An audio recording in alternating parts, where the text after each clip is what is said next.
देखो, अब तक ये सारी बात आप सबको पता होनी चाहिए थी कि एनसीईआरटी के क्लास 12th का जो पीछे का लास्ट का 3-4 चैप्टर है, यानी कि ऑर्गेनिज्म एंड पॉपुलेशन से लेके एट्रीब्यूशन या फिर मतलब कि जो सारे चैप्टर्स हैं एनवायरमेंटल से रिलेटेड, ये सारे 4-5 चैप्टर जो हैं वो हाईली वेटेड चैप्टर्स होते हैं, जहाँ से हर साल 12 से 16 क्वेश्चन गारंटीड आता है। आपके नीट एग्जाम की बात करो या फिर मैं बात करूँ आपके बोर्ड्स एग्जाम की, तो उन सभी चीज़ों में इसका हाईली वेटेज है इन चैप्टर्स का।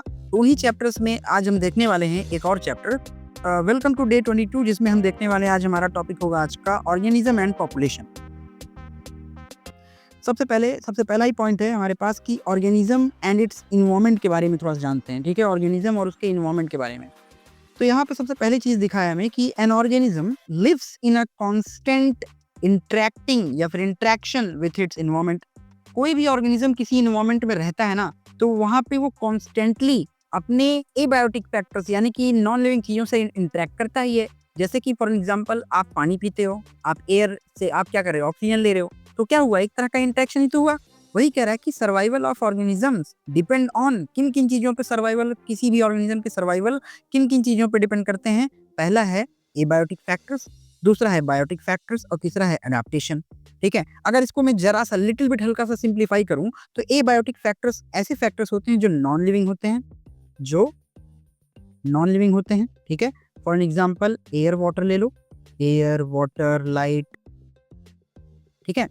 और अगर बायोटिक फैक्टर्स की बात करूं, मतलब बायोलॉजिकल फैक्टर्स, मतलब कि ये सारी चीजें क्या हो गई, लिविंग। ठीक है, जैसे कि फॉर एग्जांपल प्लांट्स हो गए। ठीक। एडाप्टेशन क्या है, एडाप्टेशन एक एबिलिटी है, ability to sustain in current situation और करंट इन्वायरमेंट। ठीक है, मतलब एडाप्टेशन मतलब आपकी बॉडी किस तरीके से एक पर्टिकुलर रीजन, एक पर्टिकुलर इन्वायरमेंट में कैसे सस्टेन कर रही है, उसी को हम क्या कहते हैं, एडाप्टेशन। क्लियर इतनी बात? चलो, तो इन्हीं तीनों फैक्टर्स को थोड़ा सा डिटेल में खोलते हैं और उसी की बात करते हैं। तो सबसे पहला हमारा पॉइंट आ जाता है एबायोटिक फैक्टर्स।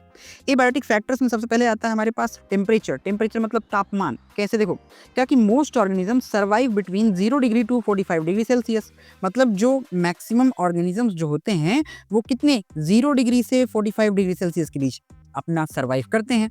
ठीक है, तो एक बार ये मैं हेडिंग मार्क कर दे रहा हूँ। ठीक है, इतनी बात क्लियर है क्या? अब देखो, बात कर रहा है यहाँ पे, कह रहा है कि एंजाइम्स, जो एंजाइम्स होते हैं हमारी बॉडी में, यानी कि प्रोटीनेशियस नेचर के होते हैं मैक्सिमम एंजाइम, वही कह रहा है कि एंजाइम्स गेट्स डीनेचर्ड। कब डीनेचर हो जाते हैं, एट हाई टेम्परेचर। मतलब ज्यादा टेम्परेचर पे एंजाइम्स क्या होते हैं, ये डीनेचर हो जाते हैं, डीनेचर। ठीक है, कह रहा है कि organism based on temperature and regulation, ऐसे ऑर्गेनिज्म जो टेम्परेचर के बेस पे इंटरेक्ट करते हैं, उनमें से एक के टाइप है जिसको हम लोग बोलते हैं, एक का टाइप है जिसको बोलते हैं हम लोग एक्टोथर्म्स। एक्टो मतलब बाहर होता है, तो वही कह रहा है कि यहाँ पे कि देखो, any organism that depends on external heat, ऐसा ऑर्गेनिज्म जो अपने एक्सटर्नल हीट पे डिपेंड करता है। फॉर एग्जांपल यहाँ पे आता है फिश एंड रेप्टाइल्स। ठीक है, जो बाहर के एनवायरमेंट में अपने बॉडी के एनवायरमेंट को बिल्कुल ढाल देते हैं। लेकिन उसी की बात मैं करूं तो उन्हीं में से एक बात आती है हमारे पास यहाँ पे एंडोथर्म्स की। एंडोथर्म्स क्या है, एंडोथर्म्स अपनी बॉडी की हीट को मेंटेन रखते हैं, अपनी बॉडी की हीट को मेंटेन रखते हैं। कैसे, देखो, maintains the constant body temperature, यानी कि वार्म ब्लडेड जो हम लोग होते हैं टेम्परेचर, जैसे बर्ड्स, मैमल्स एक्सेट्रा। ठीक है, अब हम बात करने वाले हैं सेकंड एबायोटिक फैक्टर की। सेकंड एबायोटिक फैक्टर है हमारा वाटर। वाटर की मैं बात करूं तो water is an essential for life. It is based on water availability. अगर हम वाटर की अवेलेबिलिटी के बेस पे बात करें तो यहाँ पे हमारे पास क्या क्या है, एक्वेटिक ऑर्गेनिज्म है, टेरेस्ट्रियल ऑर्गेनिज्म है। एक्वेटिक ऑर्गेनिज्म कौन से ऑर्गेनिजम्स होते हैं, aquatic organism are the organisms which most of their life they live in water. ठीक है, अगर मैं बात करूं टेरेस्ट्रियल ऑर्गेनिज्म की, टेरेस्ट्रियल मतलब जो हमेशा लैंड फॉर्म पे मैक्सिमम पाए जाए। कहाँ मैक्सिमम पाए जाए, जो लैंड पे पाए जाए मैक्सिमम, यानी कि लैंड फॉर्मिंग। इतनी बात क्लियर है क्या? चलो, नेक्स्ट आता है, बात करते हैं हम एडाप्टेशन की। एडाप्टेशन में क्या आता है, एक डेजर्ट प्लांट है, एक एक्वेटिक प्लांट है। अब ऑब्वियस बात है कि डेजर्ट प्लांट क्या है, वहां पे थिक क्यूटिकल्स रहेंगे, डीप रूट होगी। क्यों, वहां पे डीप रूट होगा ताकि जो पर्टिकुलर प्लांट है ना, वो क्या कर सके, ग्राउंड से वाटर ले सके। वो एक सेकंड, वो क्या कर सके, वो ग्राउंड ग्राउंड से वाटर कंजर्व कर सके। और थिक क्यूटिकल क्यों होती है? आपने देखा होगा कि कैक्टस पे थ्रोन होते हैं, दरअसल वो लीफ का मॉडिफिकेशन है। देखो थ्रोन होगा तो एरिया कम होगा, एरिया कम होगा तो रेट ऑफ इवेपोरेशन कम हो जाएगा, ठीक है। नेक्स्ट आता है हमारे पास एक्वेटिक प्लांट्स। एक्वेटिक प्लांट्स क्या करते हैं? रिड्यूस करते हैं, छोटी रूट होती है क्योंकि उनके पास पानी की अवेलेबिलिटी वैसे ही भरमार है, ठीक है।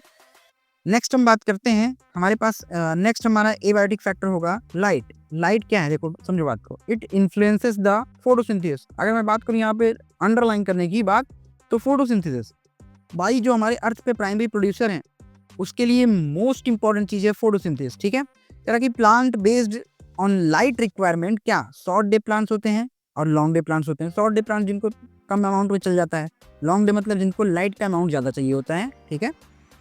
नेक्स्ट हमारा एबायोटिक फैक्टर आता है सॉइल, ठीक है। अब हम बात करते हैं सॉइल की, तो सॉइल में क्या है? Soil is a composition, soil composition affects vegetation. देखो वेजिटेशन को कैसे अफेक्ट करता है? इट डिपेंड्स, जिस अमाउंट जिस तरीके का इन्वायरमेंट होगा उसी तरीके की सॉइल होगी। और सॉइल कैसे डिपेंड करती है? क्योंकि देखो सॉइल जिस तरीके की होगी उस पे उगने वाले प्लांट्स भी अलग अलग टाइप के होंगे। वही कह रहा है कि सॉइल किस किस फैक्टर पे इफेक्ट करता है। पहला, पीएच कैसा है, एसिडिक है कि बेसिक है वहाँ की मिट्टी, मिनरल कांस्टेंट है कितना उसमें, और वाटर होल्डिंग कैपेसिटी कितनी है उसकी। तो ये 3 फैक्टर्स पे ये काम करता है, ठीक है। नेक्स्ट बात आती है हमारे पास रिस्पॉन्स टू एबायोटिक फैक्टर। आखिर एक लिविंग ऑर्गेनिज्म अपने एबायोटिक फैक्टर के अकॉर्डिंगली रिस्पॉन्स कैसा दिखाता है, उसके बेस पे यहाँ पे हमारी पास 3 चीजें दिखती हैं। पहले मैं हाईलाइट कर देता हूँ। पहला है रेगुलेशन, और दूसरा है कन्फर्म्स, और तीसरा है माइग्रेट, और चौथा है हमारे पास सस्पेंड, ठीक है। तो हम बात करते हैं अब यहाँ पे इसकी माइग्रेट की। माइग्रेट में क्या है? Maintains internal homeostasis. ये सबसे इंपॉर्टेंट बात है। होम्योस्टेसिस क्या है? जनरल बात को होम्योस्टेसिस एक ऐसा प्रोसेस है कि आपकी बॉडी का जो टेम्परेचर वो आपकी बॉडी इंटरनली मेंटेन करेगी उस टेम्परेचर को। इट डजंट मैटर कि बाहर -1 टेम्परेचर है या फिर बाहर आग लगी है, ठीक है। उसी प्रोसेस, उसी फिनोमिना को हम क्या कहते हैं? उसी को हम कहते हैं क्या? होम्योस्टेसिस, ठीक है। अब यहाँ पे क्या भी रहा कि it is the ability of an organism to maintain its stable environment despite external environment. मतलब अंदर का इन्वायरमेंट स्टेबल रखना, इट डजंट मैटर कि बाहर का इन्वायरमेंट किस तरीके का है, ठीक है। और ये कहाँ दिखता है? Seen in bird and mammals, ठीक है। नेक्स्ट हमारा कन्फर्म्स का। कन्फर्म्स क्या है? इनका बॉडी टेम्परेचर जो है चेंज हो जाता है विथ चेंज इन इन्वायरमेंट। मतलब कहने का मतलब ये कोल्ड ब्लडेड की मैं बात कर रहा हूँ। इनके बाहर का टेम्परेचर ठंडा है तो अपने अंदर का भी टेम्परेचर कैसा कर लेंगे? ठंडा कर लेंगे, जो कि कहाँ दिखता है? फिशेस और एम्फीबियंस में दिखता है। माइग्रेट क्या होता है? Move temporarily to favourable environment. अगर मैं बात करूँ इसका एग्जाम्पल, तो आप सभी ने साइबेरियन बर्ड्स को देखा ही होगा। साइबेरियन बर्ड्स क्या करती है? साइबेरियन बर्ड्स ठंड के महीनों में इंडिया ट्रेवल कर जाती है। इंडिया, कौन? साइबेरियन बर्ड्स, ठीक है। वही कह रहा है कि कुछ समय के लिए, टेम्परेरी समय के लिए अपने फेवरेबल कंडीशन में मूव कर जाएं, उसे हम कहते हैं क्या? माइग्रेटरीज या फिर माइग्रेट। एग्जाम्पल है बर्ड्स ड्यूरिंग विंटर्स, खासतौर पर साइबेरियन बर्ड्स। नेक्स्ट हमारे पास सस्पेंड। सस्पेंड क्या है? देखो कह रहा है कि temporary suspension of growth and activity, बहुत इंपॉर्टेंट है।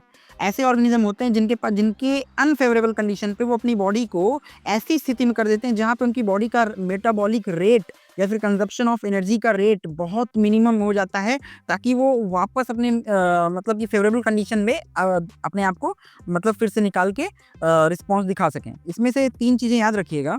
पहला है हाइबरनेशन। हाइबरनेशन विंटर में देखा जाता है। ऐसे ऑर्गेनिज्म जब ठंड के महीनों में अपने ब्यूरो में यानी बिल में चले जाए उसे हम कहते हैं हाइबरनेशन। एस्टिवेशन गर्मियों के दिनों में होता है, और डायापॉस इंसेक्ट्स में दिखता है। दरअसल ये एक्सटर्नल इन्वायरमेंट में इंसेक्ट करते क्या है? अपनी बॉडी का मेटाबॉलिक रेट एकदम धीरे कर देते हैं। ये अकॉर्डिंगली टेम्परेचर के अकॉर्डिंग होता है, ऐसा नहीं कि ये गर्मी या ठंड में ही, ठीक है। नेक्स्ट आता है हमारे पास पॉपुलेशन। पॉपुलेशन की मैं बात करूं तो पॉपुलेशन क्या है? पॉपुलेशन कहता है कि a group of individual of same स्पीसी, कोई एक स्पीसी हो और उनका ग्रुप हो, उसी को हम कहते हैं पॉपुलेशन, ठीक है। That lives in particular area. तो यहाँ पे हमारे पास 3-4 कीवर्ड्स मिले जो मार्क करने लायक है। जैसे क्या क्या कि पहला है कि ग्रुप ऑफ इंडिविजुअल हो, और क्या सेम स्पीसी के हों, और क्या रह रहे हो कहाँ? पर्टिकुलर एरिया पे, किसी गिवन समय में, मतलब किसी गिवन टाइम में रह रहे हों। अब ये पॉपुलेशन एट्रीब्यूट किन किन चीज़ों पे डिपेंड करती है वो देख लेते हैं। पहला, ये डेंसिटी कैसी है वहाँ की, नर्टिलिटी रेट मतलब बर्थ रेट कैसा है, मोर्टेलिटी रेट मतलब वहाँ का डेथ रेट कैसा है, और सेक्स रेशियो कैसा है, और एज डिस्ट्रीब्यूशन कैसा है। ठीक है, इसको मैं जरा सा मतलब एक मतलब रिकैप कर दे रहा हूँ जल्दी-जल्दी। डेंसिटी ये सब आपको पता ही है ना? नेक्स्ट आती है हमारे पास सबसे इम्पोर्टेंट बात कि पॉपुलेशन ग्रोथ की बात करते हैं। पॉपुलेशन 2 तरीके से बढ़ता है। एक है हमारे पास एक्सपोनेंशियल ग्रोथ। पॉपुलेशन ग्रोथ की बात करूँ तो पहला है एक्सपोनेंशियल ग्रोथ। एक्सपोनेंशियल ग्रोथ में हमें क्या दिखाई देता है? Exponential growth.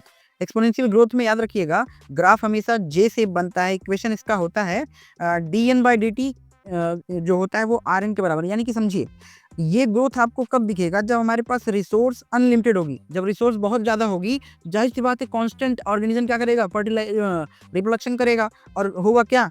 रेट जिस इस रेट से रफ्तार से क्या होगा? उसका पॉपुलेशन बढ़ता जाएगा।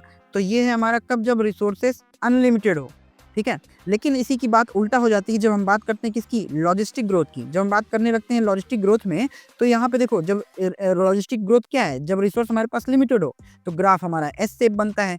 यहाँ पे इसको मैं हाइलाइट कर देता हूँ। ग्राफ हमारा एस शेप बनेगा जब हमारा रिसोर्स कैसा होगा? लिमिटेड होगा, उसी को हम बोलेंगे लॉजिस्टिक ग्रोथ। और हमेशा हमारा यहाँ पे ग्राफ कैसा दिखेगा? ये देखो, बढ़ेगा तो स्टार्टिंग में, लेकिन एट सम टाइम ये कांस्टेंट होके फिर बाद में डिक्रीज होने लगेगा, ठीक है? और यहाँ पे अच्छा, यहाँ पे ये के इक्वेशन के यहाँ पे इक्वेशन में एक वैल्यू आती है के, जो क्या होती है? इसको बोलते हैं हम लोग कैरिंग कैपेसिटी होती है। यहाँ पे ये बताता है कि मैक्सिमम पॉपुलेशन साइज कितना है इन्वायरमेंट में, जो कि सपोर्ट करेगा पर्टिकुलर ऑर्गेनिज्म को ग्रो करने में, ठीक है? 6th हमारा है पॉपुलेशन इंटरेक्शन। पॉपुलेशन में अलग-अलग टाइप के इंटरेक्शंस होते हैं, वो हम देखने वाले हैं, ठीक है? पहले मैं हाइलाइट कर दे रहा हूँ। पॉपुलेशन इंटरेक्शन में पहला है प्रेडेशन, दूसरा है कंपटीशन, तीसरा है पैरासिटिज्म, चौथा है कॉमनसेलिज्म, पांचवा है म्यूचुअलिज्म। आइए इसको थोड़ा सा डिटेल में देखते हैं। अब कह रहा है देखो, प्रिडेशन है मतलब एक शिकारी होगा, एक शिकार होगा, मतलब एक एक किसी एक को खा जाएगा। मतलब यहाँ पे प्रीडेटर जो शिकारी होगा वो प्रे को यानी कि शिकार को खा जाएगा। तो क्या होगा यहाँ पे? मेंटेन होगा क्या? पॉपुलेशन बैलेंस बना रहेगा। एग्जाम्पल होता है इसका टाइगर और डियर का। टाइगर क्या करेगा? टाइगर यहाँ पे क्या है? प्रीडेटर है, और डियर क्या है? प्रे है, ठीक है, उसको खा जाएगा। तो यहाँ पे एक का फायदा हो रहा है, एक का फायदा हो रहा है, एक का नुकसान हो रहा है। और कंपटीशन में क्या है? कंपटीशन में दोनों ऑर्गेनिज्म का नुकसान हो रहा हो। जैसे 2 लोग रह रहे हो किसी एक नीश के लिए, मतलब organism compete for a resource, किसी एक रिसोर्स के लिए ऑर्गेनिज्म कम्पीट करेगा, तो ये इसका एक नुकसान क्या है? ये क्या लीड करेगा? It leads to exclusion of weaker species. और उनमें से जो वीक पड़ जाएगा, वो या तो वो छोड़ के चला जाए, या तो अपना नीश चेंज कर दे, नहीं तो मर जाए, ठीक है? और पैरासिटिज्म क्या है? एक का फायदा होना, एक का नुकसान होना। पैरासाइट क्या है? जो भी पैरासाइट होता है वो होस्ट बॉडी पे आएगा, धीरे-धीरे उसको उसकी न्यूट्रिशन खाएगा, उसको मार देगा। वही कह रहा पैरासाइट के लिए बेनिफिट होता है, होस्ट के लिए यहाँ पे हार्म होता है। तो पैरासाइट का क्या होगा? फायदा, और होस्ट का क्या हो जाएगा? नुकसान हो जाएगा। एग्जांपल इसका टैपवर्म है, ह्यूमन्स। अगर टैपवर्म ह्यूमन्स में घुस गया तो ह्यूमन्स की वो क्या करेगा? न्यूट्रिशन खाएगा, लेकिन ह्यूमन्स को तकलीफ देगा, खत्म करेगा। नेक्स्ट आता है कॉमनसेलिज्म। कॉमनसेलिज्म बड़ा सिंपल सा है। इसमें एक ऑर्गेनिज्म का फायदा होता है, दूसरे का ना तो फायदा ना तो नुकसान। जैसे हम बात करते हैं इसकी ऑर्किड बर्ड जो होती है, मैंगो ट्री पे, ठीक है? तो वो बैठ के वहाँ पे क्या करती है, उसपे जो भी चींटियाँ मतलब उसपे जो भी चीज़ें हैं खा जाती है। इसका मैं बेस्ट एग्जांपल ऑर्किड और मैंगो से ना देके बल्कि ऐसा बताता हूँ कि आपने गाँव में देखा होगा भैंस अगर जब चरती रहती है, उसके ऊपर या तो क्रेन्स होते हैं या फिर व्हाइट बर्ड्स होती हैं जो आती हैं। देखो होता क्या है कि भैंस चली, तो भैंस के ऊपर वो बैठे हैं, तो उसके चलने पे क्या कुछ छोटे-छोटे ऑर्गेनिज़म्स बाहर आएँगे तो वो उनको खा जाएँगे। तो यहाँ पे भैंस का ना नुकसान हुआ ना फ़ायदा, लेकिन ऑर्किड या फिर उसका जो बर्ड्स हुए उनका क्या हो गया? फ़ायदा हो गया। म्यूचुअलिज़्म जहाँ पे दोनों का फ़ायदा हो, इसका बेस्ट एग्जांपल होता है लाइकेन, एल्गी और फंजाई। एल्गी जो कि ग्रीन होती है, तो क्या करती है? खाना बनाती है फोटोसिंथेसिस करके, जो खाना प्रोवाइड करेगा फंजाई को। फंजाई क्या करेगा? इसके पास माइसीलियम वगैरह होता है, तो ये क्या करेगा? एल्गी को शेल्टर देगा। 7th आता है हमारे पास पॉपुलेशन एडाप्टेशन। आखिर ये डिफरेंट पॉपुलेशन लोग अडॉप्ट कैसे करते हैं? तो यहाँ पे बात करते हैं हम adaptation which helps organism to survive. भाई एडाप्टेशन ही तो है ऐसी चीज़ जो ऑर्गेनिज्म को क्या करता है? हेल्प करता है किसी पर्टिकुलर एनवायरनमेंट में सर्वाइव करने का। तो इसका बेस्ट एग्जांपल है कैंगरू रैट। कैंगरू रैट ऐसे एनवायरनमेंट में रहता है जहाँ पानी बहुत कम रहता है, तो ये नो वाटर इनटेक, या फिर ये ऐसा नहीं कि बिल्कुल पानी नहीं पिएगा, पिएगा लेकिन इसको रिक्वायर कम हो गई है, रिक्वायरमेंट इसकी बहुत कम हो गई, मिनिमल। नेक्स्ट है पोलर बियर। इसके पास थिक फर होता है, जिससे होता क्या है कि थिक क्यूटिनस फैट लेयर होती है एडिपोज टिश्यू की, तो क्या करता है उसको उतना ठंड नहीं महसूस होती, उसकी इंटरनल टेम्परेचर अंदर रिजर्व रहती है। कैक्टस मैंने बताया था कि इसकी लीफ जो है मॉडिफाई हो जाती है स्पाइन्स में, ताकि एरिया कम हो जाए। एरिया कम होगा तो इवेपोरेशन रेट जो है ऑब्वियस कम हो जाएगा और वो सर्वाइव कर सकेगा।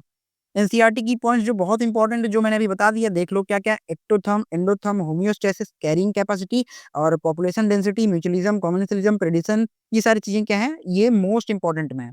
ये मोस्ट इंपॉर्टेंट में है, जो मैंने अभी बता भी दिया ऊपर और आप डिटेल लेक्चर में भी देख सकते हो। आइए देखते हैं कुछ क्वेश्चंस, अगर आपको इतनी बातें समझ में आ गई तो। पहला है लॉजिस्टिक पॉपुलेशन ग्रोथ वो कैसा कर्व शो करती है? लॉजिस्टिक ग्रोथ याद करो, एक समय पे जाके रुक जाना, मतलब लॉजिस्टिक कैसा एस शेप शो करेगी। Animal that can not regulate body temperature, ऐसे एनिमल जो अपनी बॉडी टेम्परेचर को रेगुलेट मतलब कंट्रोल नहीं कर सकते, यानी एडजस्ट नहीं कर सकते according to their external environment, उन्हें हम क्या कहते हैं? Ectotherms. Kangaroo rat survives without drinking water due to, किसकी वजह से? किसकी वजह से? Due to metabolic water. ठीक है। Interaction interaction where both organism benefits, ऐसा इंटरेक्शन जिसमें दोनों ऑर्गेनिज्म को फायदा हो, मतलब प्लस प्लस वाला, याद आया क्या? म्यूचुअलिज्म, एल्गी फंजाई का एग्जांपल। कैरिंग कैपेसिटी क्या होती है? कैपिटल के। कैरिंग कैपेसिटी डिफाइन करता है कि मैक्सिमम पॉपुलेशन साइज कितना होगा, यानी कैपिटल के, जो हम किसमें देखे थे? एस शेप वाले ग्राफ में। ठीक है। That's it for the day. उम्मीद है आपको ये चैप्टर, ये सेशन बहुत अच्छा लगा होगा। मिलते हैं आप सभी से नेक्स्ट वीडियो, नेक्स्ट टॉपिक के साथ। Till then stay healthy.